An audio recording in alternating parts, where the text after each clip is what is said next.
Why do we love fantasy and science fiction?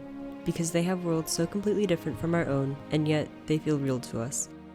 One of the elements of world building that makes TV series and movies much more realistic is the creation of a language specifically for that world. Making a full language is hard, which is why it's uncommon in fiction, but realistically, anytime humans encounter an alien species or a foreign group, they would speak a different language than the humans. It makes no sense for aliens or elves to speak English, but they usually do it anyways to make it possible for the viewer to understand. Those series that do create a different language are making use of a constructed language, also known as a Conlang. I will compare 3 Conlangs, each from a warrior culture, to show how each language added to the culture in a unique way, although they may be similar on the surface. So, what is a Conlang? In her study of created languages in science fiction, Shani describes Conlangs as deliberate, constructed, and designed at a particular time for a particular purpose, as opposed to natural languages, which occur out of earlier languages. In other words, Conlangs are languages that people made up, unlike languages that form naturally, so it makes sense to have a made-up language exist in a world that is also made up. One of those languages is Klingon, from the Star Trek franchise. Star Trek usually overcomes the issue of alien languages by the use of communicators as a universal translator, essentially changing every alien language into English so viewers can understand. Klingon is one of the languages that the franchise did choose to develop into a full language. It was created by Dr. Marc Okrand, who based the language off of naturally occurring sounds and grammar structures. I had to decide what it's going to sound like, I had to decide what the grammar was going to be like, had to make up a lot of words. His work culminated into a dictionary of 1,500 words, and since then, the language has been expanded by both the franchise and fans. Klingons are a warrior race, and the language was made to sound that way. Dr. Okrand chose to use lots of non-English sounds to make it sound more alien and foreign to English listeners.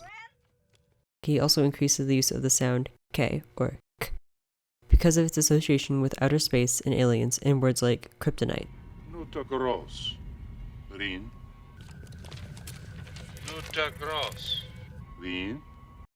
Its grammar was also made to sound unfamiliar to English speakers. Klingon has an object, verb, subject, or OVS word order, which is very unusual. Only 1% of natural languages have this word order. So if you take this weird notion that the most common are the most human and the least common are the least human, then for Klingon, I should pick the least common, not because of any other reason than it's found in the fewest human languages. Klingon differs from the other warrior races in that it's also meant to sound like it's from outer space. Dr. Okrand achieved this by adding K and the OVS word order, which make it sound like a language that did not originate on Earth. These phonological sound and grammar choices both make Klingon sound like an authentic and unique language. An alien and foreign-sounding language is not only fitting for an alien warrior race, but it also makes the show itself feel more authentic and unique. Klingon provides a counterbalance for the Federation. The Federation is orderly and profoundly human, often focused on greater good.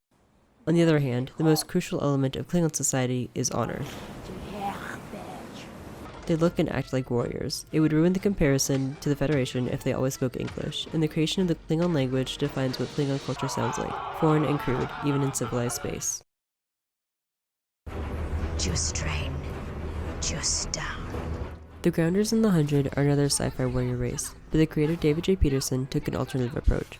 Grounders are not a warrior race in space, but one that's been stranded on Earth for 100 years in the wake of an apocalyptic event. I gotta hook up, stay 8 feet. This must the same time also take 12 crew to gonna get her. This is sky crew stand no same. The show centers around a group of 100 teenagers who are sent to Earth to see if it has recovered enough for those living in space to return.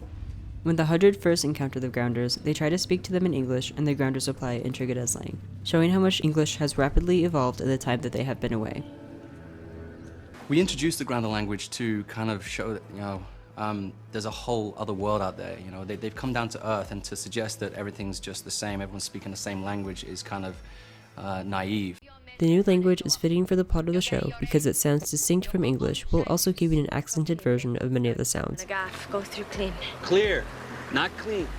Got through clear. Heavily accented English rapidly evolved into Trigedasleng, while modern English remained the warrior language. David J. Peterson created the language for the show and modified English grammar in 2 major ways. First, the elimination of articles, such as the and a. And the second, by creating a verb and preposition system. This system advances something we already do in English by adding a preposition to change the meaning of a verb, such as in take in versus take out. In that case, you're adding a preposition to the verb take, which modifies the meaning of the verb. If you listen carefully to the following clips, you can hear that there are no articles like the in English. Also hit Shoutout one up. So I'm gonna go for now. Heshna up. Hefna one up. Forming this warrior language from English demonstrates the drastic changes that have happened on the ground, and have led to that group becoming warriors.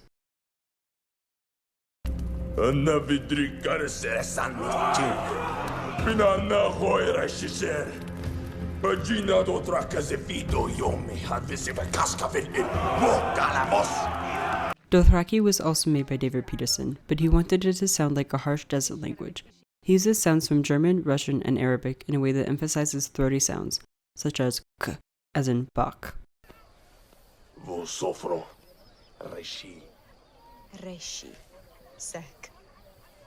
Words that are used most often in the show were developed to have one of those harsh sounds, and many more words were stressed on the last syllable, often using sounds like h or k, where English would not. Dothraki does not have a writing system. It is only a spoken language, as the people who speak it are nomadic. If you said to somebody, yer ifi vin rach, it translates to, you walk like a little boy.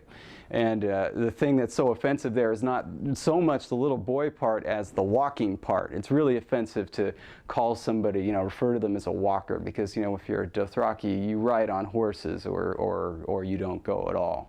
Details like this made it a more well-rounded language and make it more appropriate for the culture in the series. Peterson put thought into what Dothraki culture is like and how that should be represented within the language. Sajora, I don't know how to say thank you in Dothraki. There is no word for thank you in Dothraki. Over the course of the show, we watch one character, Daenerys, learn Dothraki and become a true Khaleesi, or Dothraki equivalent of a queen.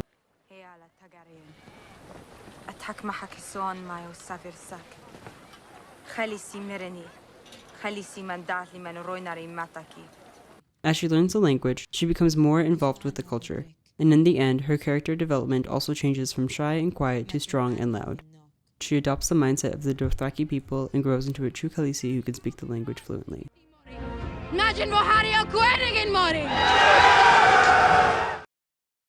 Through each of these languages, the creators solidified a culture within the fictional world and completed the world building in a way that made it more realistic. Shani said that languages are not just a means for characters to communicate with each other, but also a way for the writer to communicate with the reader. And that is exactly what these do. They make clear what it is like to live inside that world, that culture, so that it may become real for us too.